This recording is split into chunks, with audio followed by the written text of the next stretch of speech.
And then lastly, once I'm done with that, then I move on to my calves. Because yes, calves are important. They are a weak point of mine. That's why I need to work them. Do not skip calves, because then you're the same person that complains about them being small. So make sure you address your calves on leg day. They are a part of legs.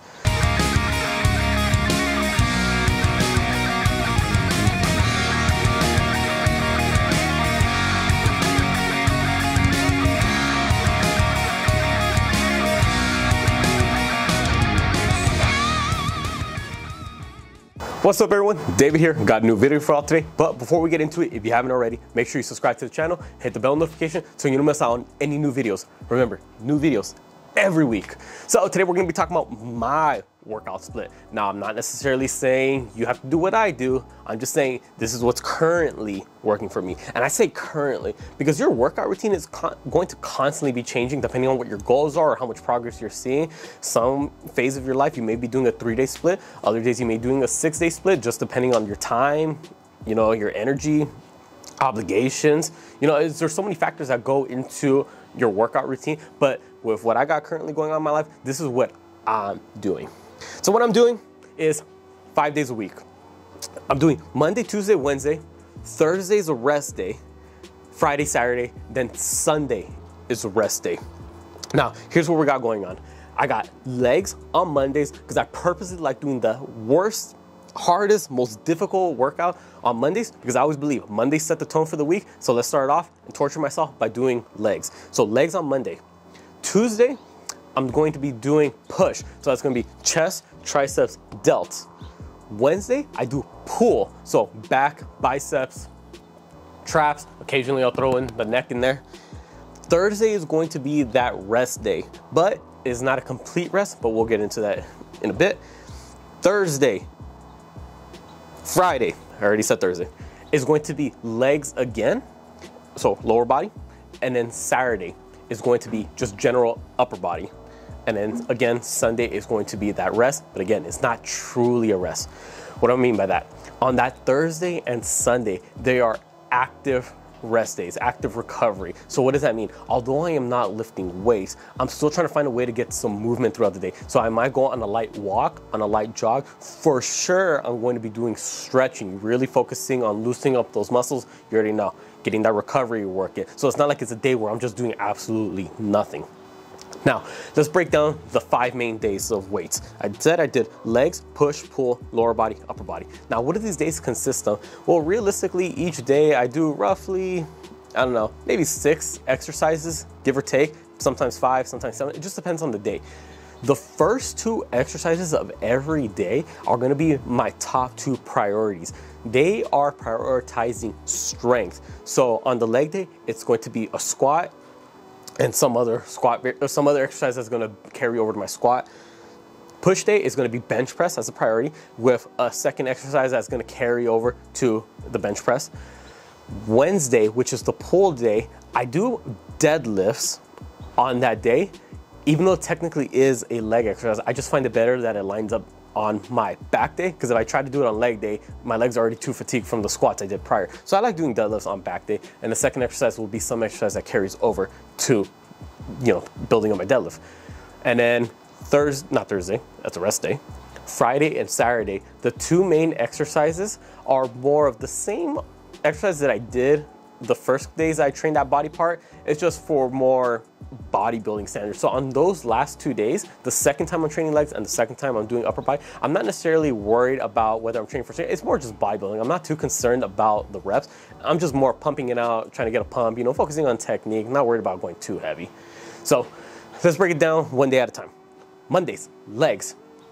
I start off with my squats, or any type of squat variation. In this case, the current phase that I'm in, I'm doing box squats. Second exercise is going to be some exercise that carries over to my squat. So in this case, a hack squat. Third exercise is going to be something specific to just the quads. So leg extensions. Once I get those 3 exercises done, then I start moving on to 2 hamstring exercises. First one is going to be any type of hinge. In this case, an RDL. The second exercise is going to be some type of just knee dominant hamstring exercise. So realistically, a leg curl. And then lastly, once I'm done with that, then I move on to my calves, because yes, calves are important. They are a weak point of mine. That's why I need to work them. Do not skip calves, because then you're the same person that complains about them being small. So make sure you address your calves on leg day. They are a part of legs. So I just do something as simple as calf raises. Now, day 2, which is my push day, again, I already said, I'm emphasizing bench press as the #1 movement. Now, the second exercise, which is going to carry over to building up my bench press, is going to be something like a dumbbell bench press. Exercise number 3 is going to be something to build up just the pecs alone. So some type of isolation exercise. In this case, I'm going to be doing machine flies.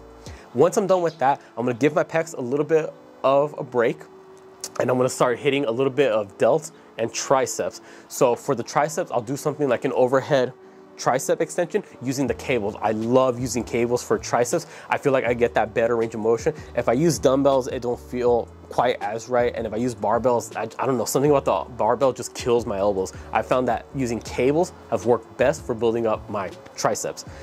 Afterwards, I move on to delts. I only do one tricep exercise, because keep in mind, the first 2 movements I did were pressing movements. Although they work your pecs, they also have a big involvement with the triceps, so I don't need to work extra hard on that.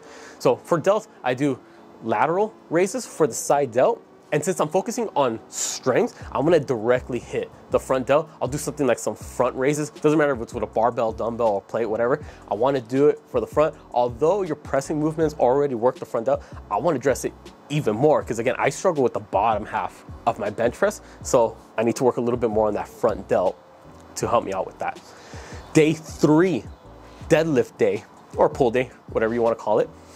I do my deadlifts on back day, because I just feel too fatigued if I do it on leg day. So #1, deadlift, that's the main exercise. Now, what I have found is that if I can build up my bent over rows, it carries over to my deadlift. Why? Probably because since on the bent over row, I'm holding myself isometrically in that hinge position.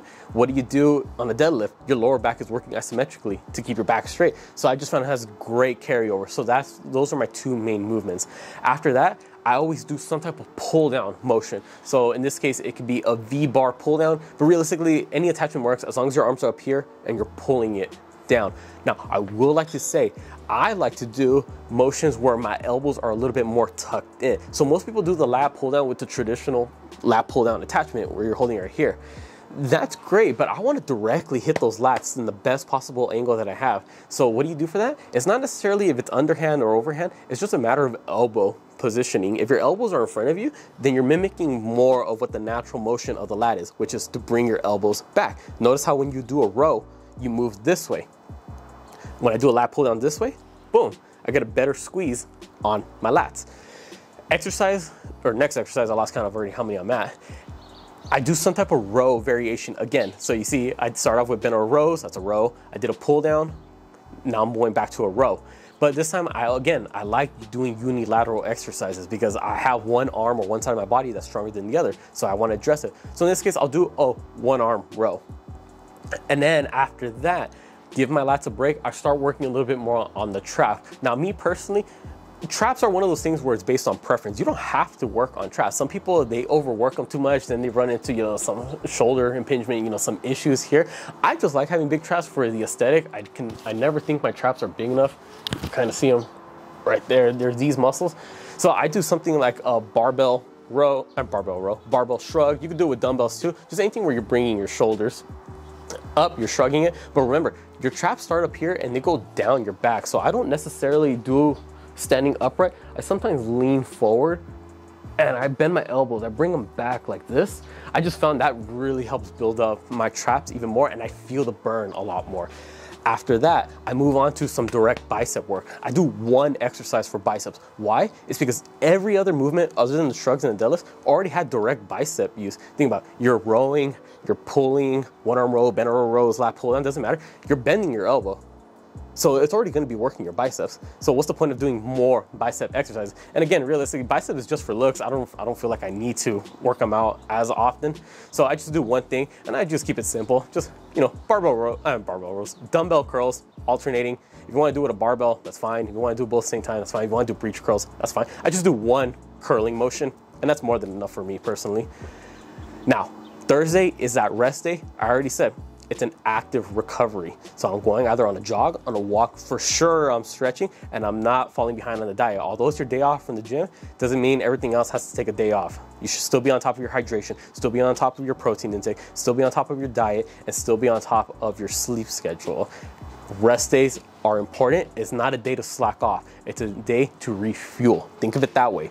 Now, Friday, that second leg day, this is where, yes, I'm still addressing all the muscle groups and movements from a bodybuilding perspective. Like, I still want a movement to feel my quads, my hamstring, my calf, but I also want to bring a little bit more athleticism. Because how many times have you seen those stiff powerlifters, stiff bodybuilders, where all they can do is lift weights, but the moment they try to do anything athletic, boom, they blow out a knee or something. I'm not trying to be that guy. I'm trying to stay nimble. I'm trying to move across multiple planes of motion. So number one, I still focus on my squats because, that's my main priority. I still want to build up my overall squat strength.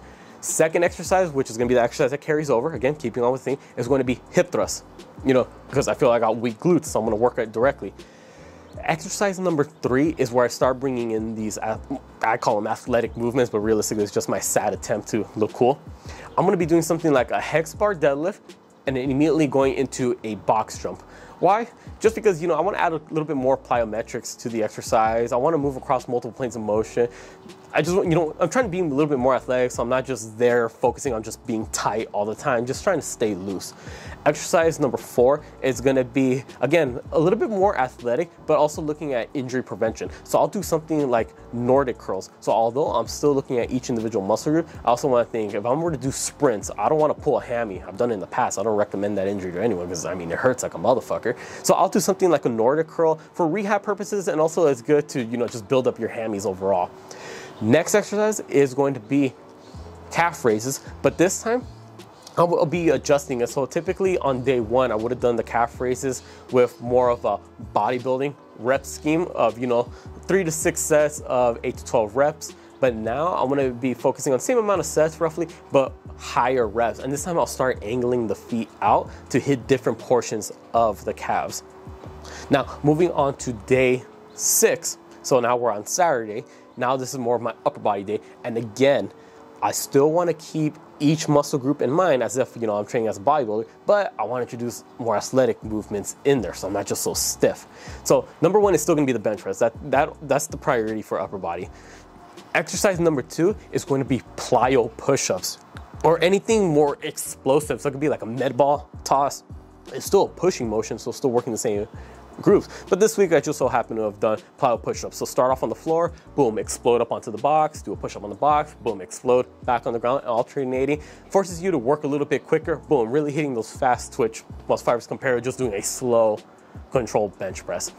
Afterwards, I move on to my pulling movements, because again, it's not a push day and it's not a pull day, it's just a general upper body day. So I split it half and half push, half pull. First things first, I'm gonna be doing my pull-ups. Now, I already did pull-downs in the beginning during the first pull day of the week, which was Wednesday. Now I'm gonna be switching over to just focusing on my body weight, because I always had this philosophy thinking is like, how can I expect to move more weight if I can't even carry my own body weight? There's so many people that do all these lat pull downs, but yet they can't do a single pull up with their own body weight or a chin up with their own body weight. How does that make sense? So I personally like doing body weight exercises along with assisted exercise using weight, like a pull down. So I'll go ahead, rep out a couple of chin ups, and then afterwards, the athletic movement for pull will be something like a tire row. So hook up a chain to a tire or a sled, whatever you want to call them, sled rows, tire rows, whatever, and just start boom, and then walk back, boom. So it gets a little bit more of a full body. You have to move from point A to point B, and also it makes it a little bit more interesting compared to just doing boring rows, standing in one place, doing the same thing and pulling your elbows back. Just have to, a little bit more variety to the workout scene. And then lastly, 2 more exercises, this time some direct work for the forearms. Not necessarily for hypertrophy sense, but also, just building up some good grip strength. And wrist strength too, because I got some wrist injuries, so I want to make sure I address them, make sure I strengthen up the muscles. And just how I said earlier with the calves, how calves need to be addressed during your leg day because they are a part of your legs. Your forearms got muscles too, so why don't you train them during your arm day? Or just general upper body day. How many times have you seen people with a big old upper arm, massive triceps, big biceps, but with T-Rex forearms? That don't look good, and realistically, grip strength carries over to everything. There's not gonna be one activity where you pick up something and you don't have to rely on that grip strength. So what do? real simple stuff. I do a dumbbell wrist curl. So curling your hand in, it's gonna work out the big meaty ball of your forearm. And then I do the opposite, wrist extension, to work out right here, the outer part of your forearm. So again, and it adds to the look. What's the only muscle in your upper body that's exposed at all times if you're wearing a shirt? I mean, you can see right now, what's the only muscle in my upper body that's being shown off? It's my forearms. So if you got big forearms, mine aren't that big right now because I haven't been consistent with the forearm training as I should. But I mean, if you got the veins popping, you got big forearms, people are gonna take notice. So why not work it out? God, my forearms are small. They used to be a lot bigger. But anyways, that's just a quick layout of my workout program. Again, it's legs, push, pull, rest day, lower body, upper body, rest. 7 days, real simple. This is just what I'm currently doing. There's been times where I only do a 4-day split. There's been times where I do a 3-day split. There's been times where I do a full-on 6-day split where I do legs, push, pull, legs, push, pull. It just depends on how much time you have to work out, what your goals are, how tired you are, because obviously you don't want to push it too much. If you find it's too much, you're not recovering enough, back it down a day. Just ultimately do what works for you. The amount of exercise doesn't really matter. It's just a matter of total weekly volume. So you can do 1 exercise and do it for 6 working sets, or you can do 2 exercises and do 3 working sets for that same muscle group. Just do what works best for you. This is just what I'm doing. If you want to take it, go for it. I mean, you saw the exercises, write it down, try it out, see what works for you. Alter some things if you find those things don't work for you. Everyone's different. There's not a one-size-fits-all type of method in this. Try it out, stay consistent. Once you find what works for you, boom, run with it. Comment down below what's your workout split like. How many days, what exercises, what are you hitting on each specific day? Things like that. Maybe someone can get some ideas of what workout program they would like to try out. And also comment down below any other video suggestions you'd like to see me do. If you need help with anything, need explanation or anything like that, I'll be more than happy to help out. Make sure you subscribe to not just my channel, but my girlfriend's channel, our couple's channel, so you don't miss out on any new videos. Remember, we got new videos across the board for every channel, every week. And then for Instagram and TikTok, same thing. Make sure you follow me, my girlfriend, couples. I put all the links down in the description below. With that being said, I'll catch y'all next time.